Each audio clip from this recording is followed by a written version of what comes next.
کہ جس شخص کا عقیدہ صحیح ہوگا، جس شخص کا عقیدہ درست ہوگا، اس کو نجات مل سکتی ہے، اگرچہ اس کے اعمال میں کمی پیشی ہو سکتی ہے۔ لیکن اگر کسی شخص کا عقیدہ درست نہیں، کسی شخص کا عقیدہ صحیح نہیں، تو اللہ تبارک و تعالی ہرگز اسے معاف نہیں فرمائیں گے۔ تو اس آیت مبارکہ کے اندر بھی اس عقیدے کے حوالے سے ہے، کیونکہ عقیدہ بنیادی چیز ہے۔ عقیدہ درست ہو تو تمام اعمال درست ہو سکتے ہیں، اگر عقیدہ درست نہیں تو تمام اعمال نامراد ہے۔ تو اللہ تبارک و تعالی وہ ذات ہے جو عالم الغیب ہے۔ اللہ تبارک و تعالی کے علاوہ کوئی غیب کا علم نہیں جانتا۔ اس آیت مبارکہ کے اندر اللہ تبارک و تعالی نے 5 چیزوں کا نام لے کر ذکر فرمایا ہے کہ 5 چیزیں وہ ہیں جس کا علم میرے علاوہ کسی کو نہیں ہے۔ یوں تو اللہ تبارک و تعالی کا علم لامحدود ہے، اللہ تبارک و تعالی کے علم سے باہر کوئی چیز نہیں ہے، لیکن 5 چیزوں کا نام لے کر ذکر اس لیے فرمایا کہ اس دور میں نجومی اور کاہن یہ دعویٰ کرتے تھے کہ اس کے بارے میں ہمیں بھی علم ہے، تو اللہ تبارک و تعالی نے ان کے اس جھوٹے دعوے کا رد کیا، یہ فرما کر کہ ان 5 چیزوں کا صرف اللہ تبارک و تعالی کے ساتھ خاص ہے، کسی اور کو اس کا علم نہیں ہے۔ پہلی چیز بیان فرمائی، ان اللہ عندہ علم الساعہ، قیامت کب قائم ہوگی اس کا علم صرف اور صرف اللہ تبارک و تعالیٰ کی ذات کو پتہ ہے، اس کے علاوہ کسی کو پتہ نہیں ہے۔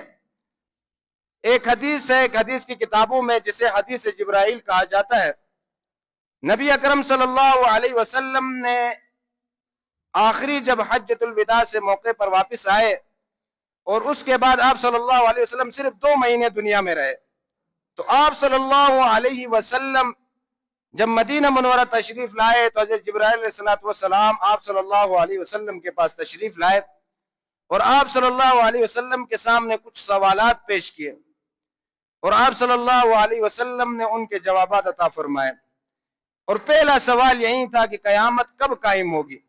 تو آپ صلی اللہ علیہ وسلم نے فرمایا کہ جبرائیل، جس طرح آپ پوچھ رہے ہیں قیامت کب قائم ہوگی، میں بھی اسی طرح پوچھنے والا ہوں، مجھے بھی قیامت کا علم نہیں ہے کہ قیامت کب قائم ہوگی، اس کا علم صرف اور صرف اللہ تبارک و تعالیٰ کو پتہ ہے۔ تو قیامت کا جو علم ہے وہ صرف اور صرف اللہ تبارک و تعالیٰ کی ذات کو پتہ ہے۔ چند نشانیاں رسول اللہ صلی اللہ علیہ وسلم نے ذکر فرمائی ہے۔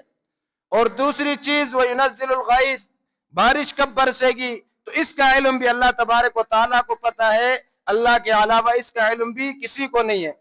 اگرچہ محکمہ موسمیات والے پیشن گوئیاں کرتے ہیں کہ فلاں علاقے میں موسم بارش کا موسم ہے، لیکن وہ اس طرح نہیں بتا سکتے ہیں کہ بارش اتنی تیز برسے گی، مفید ہوگی یا مضر ہوگی، کن کن علاقوں میں برسے گی، اس بارش کی وجہ سے لوگوں کو نقصان اٹھانا پڑے گا یا نہیں پڑے گا، لیکن اس کا علم بھی موسمیات والوں کو پتہ نہیں ہے۔ وہ بھی تمام آلات استعمال کرنے کے باوجود بھی مکمل تفصیل اور وضاحت کے ساتھ آپ کے سامنے پیش نہیں کر سکتے ہیں۔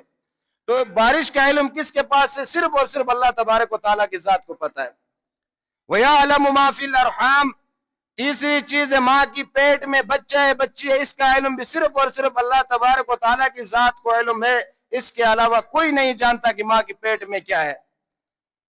الٹراساؤنڈ کے ذریعے ڈاکٹر آپ کو جزیات بتا سکتا ہے کہ یہ لڑکی ہے یا لڑکا ہے، بچہ ہے یا بچی ہے، اس کا چہرہ دیکھ کر صرف جزیات بتا سکتا ہے، تمام آلات کا استعمال کر کے صرف جزیات بتا سکتا ہے۔ اس کو عالم الغیب نہیں کہا جا سکتا ہے۔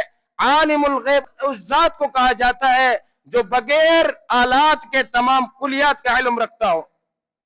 عالم الغیب کی ذات وہ ہے جو بغیر آلات کے تمام کلیات کا علم رکھتا ہے۔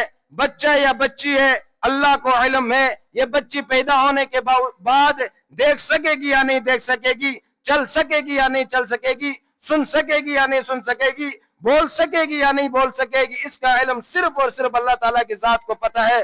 باقی الٹراساؤنڈ کے ذریعے صرف جزیات بتائی سکتی ہے، کلیات کا علم کسی کو نہیں ہے۔ تو ہر چیز کا علم کس کے پاس ہے؟ اللہ تبارک و تعالیٰ کی ذات کو علم ہے ہر چیز کا۔ وَمَا تَدْرِي نَفْسٌ مَاذَا تَكْسِبُ غَدًا، انسان اگلے دن کل کے دن میں کیا کرے گا یہ انسان کو علم نہیں ہے۔ انسان رات کو بیٹھ کر تدبیر کرتا ہے کل میں نے یہ کام کرنا ہے، لیکن اگلے دن تقدیر غالب آ جاتی ہے، انسان وہ کام نہیں کر سکتا، کوئی اور کام اس کے سامنے پیش ہو جاتا ہے۔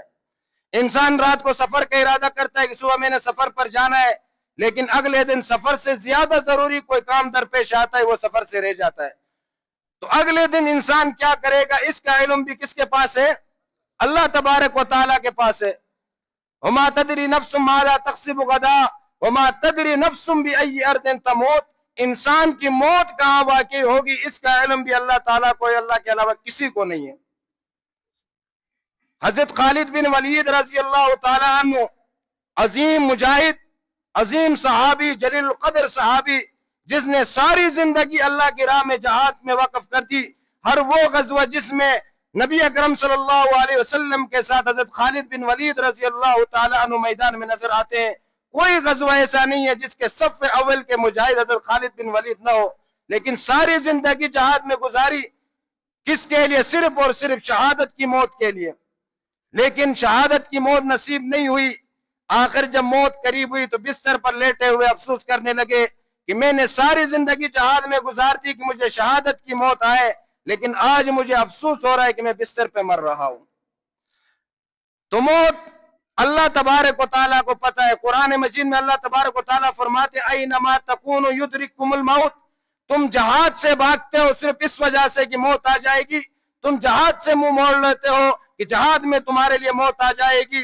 اینما تکونوا یدرککم الموت، تم جہاں بھی جاؤ گے وہاں تمہیں موت آئے گی، یہاں تک کہ وَلَوْ كُنْتُمْ فِي بُرُوجٍ مُشَيَّدَةٍ، اگر تم مضبوط قلعوں کے اندر، محلات کے اندر بھی چھپ جاؤ، موت وہاں بھی تمہارا پیچھا کرتے ہوئے پہنچ جائے گی۔ تو اللہ تبارک و تعالیٰ کی ذات سے دور کوئی بھی چیز نہیں ہے، ہر چیز کا علم اللہ تبارک و تعالیٰ کو ہے۔ اللہ تبارک و تعالیٰ تمام چیزیں، چاہے وہ مشکلات کی صورت میں ہو، آسانیوں کی صورت میں ہو، اگرچہ پہاڑوں کے اندر ذرہ برابر بھی چیز ہو، اس کا بھی علم اللہ تبارک و تعالیٰ کو ہے۔ آج دنیا میں کوئی بھی یہ دعویٰ نہیں کر سکتا ہے کہ مجھے فلاں چیز کا علم ہے، فلاں چیز کا علم ہے، وہ جھوٹا اور کذاب تو ہو سکتا ہے لیکن وہ دعویٰ سچا نہیں ہو سکتا ہے۔ تو ہر چیز کا علم کس کو ہے؟ اللہ تبارک و تعالیٰ کو ہے۔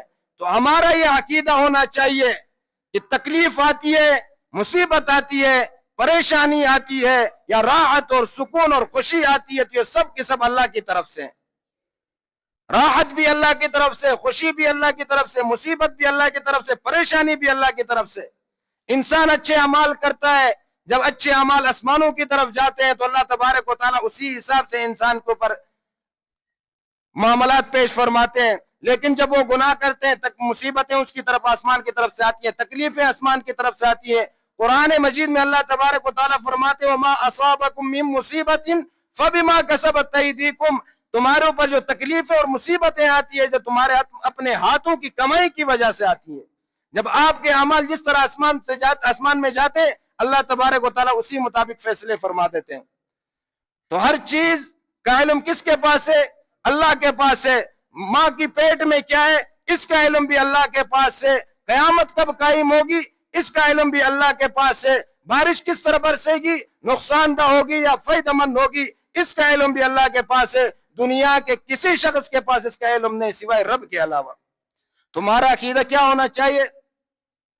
ہر چیز کا علم صرف کس کے پاس ہے؟ اللہ تبارک و تعالیٰ کے پاس ہے۔ جب ہمارا عقیدہ درست ہوگا، انسان ہے خلق الانسان ضعیفا، انسان اعمال کی وجہ سے کمزور ہو سکتا ہے، نماز میں سستی کر سکتا ہے، نیکیوں میں کمی پیشی ہو سکتی ہے، اللہ کے احکامات میں، لوگوں کے حقوق کے اندر کمی پیشی ہو سکتی ہے، لیکن جس کا عقیدہ درست ہو اللہ تبارک و تعالیٰ نے وعدہ فرمایا ہے کہ میں اسے جنت میں بھیج دوں گا۔ تو عقیدے کا درست ہونا ضروری ہے۔